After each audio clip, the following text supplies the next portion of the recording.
Hello friends, welcome back to ultra smart study. आज इस video में हम बायो के कुछ इंपॉर्टेंट क्वेश्चंस करने वाले हैं। ये वीडियो उन सभी के लिए बहुत ज़्यादा यूजफुल रहने वाली है जो किसी भी कॉम्पिटेटिव एग्जाम की तैयारी कर रहे हैं, लाइक एमपीएसआई, जेल पहरी, SSC, PSC, RRB, railway, civil service, ETC. मैं इसमें आपको क्वेश्चन के साथ साथ कॉन्सेप्ट भी बताऊंगी जिससे आपके जो भी डाउट्स हैं वो क्लियर हो जाएंगे। और अगर फिर भी आपके कोई डाउट्स रह जाते हैं ना, तो वो आप मुझसे कमेंट सेक्शन में कमेंट करके पूछ सकते हैं। हमारी 40 वीडियोज़ की सीरीज चल रही है और हम हर वीडियो में 15 क्वेश्चंस कवर करते आ रहे हैं।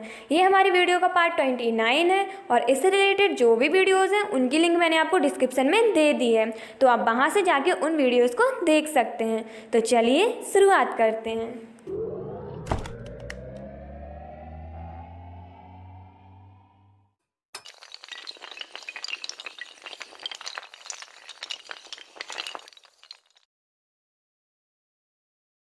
ओके फ्रेंड्स, 406 क्वेश्चन आपकी स्क्रीन पर ये रहा। आइरिस का क्या काम होता है? आँख में जाने वाले प्रकाश की मात्रा को नियंत्रित करना, आँख में जाने वाले प्रकाश की मात्रा को लौटाना, प्रतिबिंब लेंस में चित्र भेजना, या इनमें से कोई नहीं। तो इसका जो राइट आंसर होगा वो क्या होगा आपका? वो होगा आपका फर्स्ट।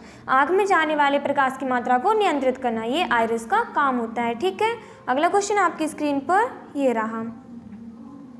निकट दृष्टि दोष से पीड़ित व्यक्ति के चश्मे में प्रयोग किया जाता है उत्तल लेंस, समतल उत्तल लेंस, अवतल लेंस, समतल अवतल लेंस। तो जिसका राइट आंसर होगा वो क्या होगा? वो होगा आपका थर्ड।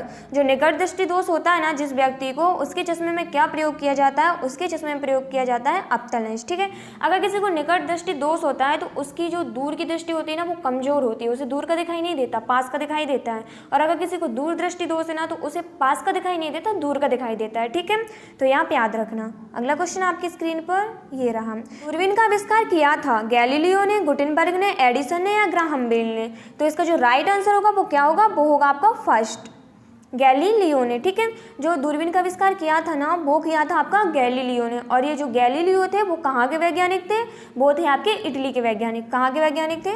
ये इटली के वैज्ञानिक थे। ओके, और अगर हम इनके जन्म की बात करें तो इनका जन्म कब हुआ था? इनका जन्म हुआ था 15 फरवरी 1564 को। ओके, तो ये भी आप याद रखना। और इनकी डेथ कब हुई थी? इनकी डेथ हुई थी 8 जनवरी 1642 को। ठीक है, इनका जन्म हुआ था 15 फरवरी 1564 को और इनकी डेथ हुई थी 8 जनवरी 1642 को। और इनका जन्म कहाँ पे हुआ था? इटली में ही हुआ था और ये इटली के निवासी थे। अगला क्वेश्चन आपकी स्क्रीन पर ये रहा। आँख की रेटिना की परंपरागत कैमरा के निम्नलिखित में से किस भाग से तुलना की जा सकती है? तो किस भाग से तुलना की जा सकती है? फिल्म से, लेंस से, शटर से, आवरण से। तो जिसका राइट आंसर होगा वो क्या होगा? वो होगा आपका फिल्म। जो आँख का रेटिना होता है ना, आँख में जो रेटिना होता है उसकी परंपरागत रूप से तुलना किससे की जा सकती है? कैमरे के, मतलब किस पार्ट से तुलना की जा सकती है? वो की जा सकती है आपके फिल्म से। ठीक है, तो इसे आप याद रखना। अगला क्वेश्चन आपकी स्क्रीन पर ये रहा। किसी आवेशित चालक का संपूर्ण आवेश उसके आंतरिक पृष्ठ पर रहता है, बाहरी पृष्ठ पर रहता है, कुछ आंतरिक पृष्ठ पर व कुछ बाहरी पृष्ठ पर रहता है, या सभी सत्य हैं? तो सभी सत्य तो नहीं है। जो आपका राइट आंसर होगा वो होगा आपका सेकंड। ओके, बाहरी पृष्ठ पर रहता है। किसी आवेशित चालक का संपूर्ण आवेश कहाँ रहता है? वो रहता है उसके बाहरी पृष्ठ पर। और अगर हम बात करें आवेश की, तो आवेश क्या होता है? देखो, द्रव के साथ जुड़ी हुई वह अदिश भौतिक राशि जिसके कारण चुंबकीय और वैद्युत प्रभाव उत्पन्न होते हैं, आवेश कहलाती है। ओके, और जो आवेश होता है इसका SI मात्रा क्या होता है? वो होता है आपका कूलम्ब। क्या होता है? वो होता है आपका कूलम्ब। ठीक है, कूलम्ब होता है। अगला क्वेश्चन आपकी स्क्रीन पर ये रहा। वस्तुओं का आवेशन किसके स्थानांतरण के फलस्वरूप होता है? Electron, positron, proton, neutron. तो इसका जो राइट आंसर होगा वो क्या होगा आपका? वो होगा आपका फर्स्ट, इलेक्ट्रॉन। ठीक है, जो वस्तुओं का आवेशन होता है वो किसके स्थानांतरण के फलस्वरूप होता है? वो होता है आपके इलेक्ट्रॉन के स्थानांतरण के फलस्वरूप। ठीक है, तो इसे आप याद रखना। अब ये इलेक्ट्रॉन क्या होता है? इलेक्ट्रॉन एक ऋणात्मक वैद्युत आवेश युक्त मूलभूत उप परमाणविक कण होता है। क्या होता है? उप परमाणविक कण, जो परमाणु में नाभिक के चारों ओर चक्कर लगाता है। ठीक है, इसका जो द्रव्यमान होता है ना वो सबसे छोटे परमाणु अगर हम बोलें तो हाइड्रोजन। ठीक है, हाइड्रोजन से भी 1000 गुना कम होता है। तो साथ में आप ये भी याद रखना। अगला क्वेश्चन आपकी स्क्रीन पर ये रहा। आप कार में कहीं जा रहे हैं, यदि आसमान से बिजली गिरने वाली हो तो सुरक्षित रहने के लिए आप क्या करेंगे? कार की खिड़कियां बंद कर लेंगे, कार की खिड़कियां खोल देंगे, कार से उतरकर नीचे बैठ जाएंगे, या कार के ऊपर बैठ जाएंगे? तो ऑब्वियसली ना तो कार के ऊपर बैठेंगे, ना कार से उतर के नीचे बैठेंगे, ना कार की खिड़कियाँ खोलेंगे। जो आपका करेक्ट आंसर होगा वो क्या होगा, वो होगा आपका फर्स्ट। क्या होगा, फर्स्ट होगा। कार की खिड़कियाँ बंद कर लेंगे, ठीक है। सुरक्षित रहने के लिए आप क्या करेंगे, कार की खिड़कियों को बंद कर लेंगे। अगला क्वेश्चन आपकी स्क्रीन पर ये रहा। दो स्थिर आवेशों के बीच लगने वाला बल उनकी मात्राओं के गुणनफल के अनुक्रमानुपाती तथा उनकी बीच की दूरी के वर्ग के व्युत्क्रमानुपाती होता है। यह नियम किसका है? तो ये नियम किसका है? ओम का, किरचॉफ का, कूलम्ब का या फैराडे का? तो ये जो आपका नियम है ना, ये किसका नियम है? ये है आपका कूलम्ब का नियम, ठीक है। तो ये आप याद रखना। अगला क्वेश्चन आपकी स्क्रीन पर ये रहा।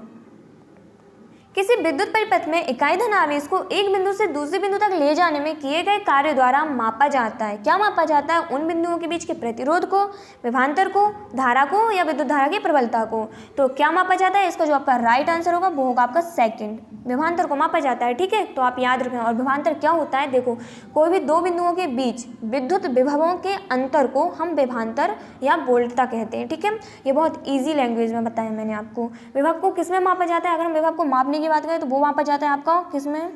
वोल्ट मापी में। किसमें? वोल्ट मापी में। तो इसे भी आप याद रखना, ओके। अगला क्वेश्चन आपकी स्क्रीन पर ये रहा। सर्वाधिक विद्युत चालकता वाला तत्व क्या है? चांदी, कॉपर, एल्यूमिनियम या लोहा? तो इसका जो राइट आंसर होगा वो क्या होगा आपका? वो होगी आपकी चांदी, ठीक है। सर्वाधिक विद्युत चालकता वाला जो तत्व होता है ना, वो आपका होता है चांदी, ओके। तो इसे आप याद रखना। अगला क्वेश्चन आपकी स्क्रीन पर ये रहा। अतिचालकता का लक्षण है उच्च पारगम्यता, निम्न पारगम्यता, शून्य पारगम्यता या अनंत पारगम्यता? तो इसका जो आपका राइट आंसर है वो क्या होगा? वो होगा आपका फर्स्ट, उच्च पारगम्यता, ठीक है। ऐसे पदार्थ या धातु जिनमें एक निश्चित ताप पर प्रतिरोधकता का मान बहुत तेजी से घटता जाता है ना, और शून्य होता जाता है, ठीक है। तो इन पदार्थों या धातुओं को अतिचालक पदार्थ या धातु कहते हैं, और इनका ये जो गुण होता है ना, इसे हम अतिचालकता कहते हैं। तो इसे आप याद रखना, ठीक है। अगला क्वेश्चन आपकी स्क्रीन पर ये रहा। अधातुएं विद्युत की कुचालक होती हैं क्योंकि उनमें मुक्त इलेक्ट्रॉन नहीं होते हैं, उनके परमाणु हल्के होते हैं, उनका गलनांक ऊंचा होता है या उपर्युक्त सभी? तो इसका आपका जो राइट आंसर है वो होगा आपका फर्स्ट, उनमें मुक्त इलेक्ट्रॉन नहीं होते हैं। जो अधातुएं होती हैं ना, वो विद्युत की कुचालक इसलिए बोली जाती हैं क्योंकि उनमें जो इलेक्ट्रॉन होते हैं ना, वो मुक्त इलेक्ट्रॉन नहीं होते हैं, ठीक है। अगला क्वेश्चन आपकी स्क्रीन पर ये रहा। तांबा मुख्य रूप से विद्युत चालन के लिए प्रयोग किया जाता है क्योंकि इसका गलनांक अधिक होता है, या सस्ता होता है, या बहुत टिकाऊ होता है, इसकी विद्युत प्रतिरोधकता निम्न होती है। तो इसका जो आपका राइट आंसर होगा वो क्या होगा? वो होगा आपका फोर्थ। इसकी जो विद्युत प्रतिरोधकता होती है ना, वो बहुत ज़्यादा निम्न होती है। और कितनी होती है? वो होती है आपकी 1.68 इंटू 10⁻⁸, ओके। ये इसकी प्रतिरोधकता होती है। और अगर हम इसके ताप गुणांक की बात करें तो वो कितना होता है? वो आपका होता है 0.0039। ये इसका आपका क्या होता है? ताप गुणांक। तो इसे भी आप याद रखना। अगला क्वेश्चन आपकी स्क्रीन पर ये रहा। आपस में जुड़ी दो आवेशित वस्तुओं के बीच विद्युत धारा नहीं बहती यदि वे होती हैं, क्या होती है? समान आवेश पर, समान धारिता पर, समान विभव पर या समान प्रतिरोध पर? तो इसका जो आपका राइट आंसर होगा वो क्या होगा? वो होगा आपका थर्ड, समान विभव पर। आपस में जुड़ी दो आवेशित वस्तुओं के बीच विद्युत धारा नहीं बहती है जब वो समान विभव पर होती हैं, ओके। अब ये विभव क्या होता है?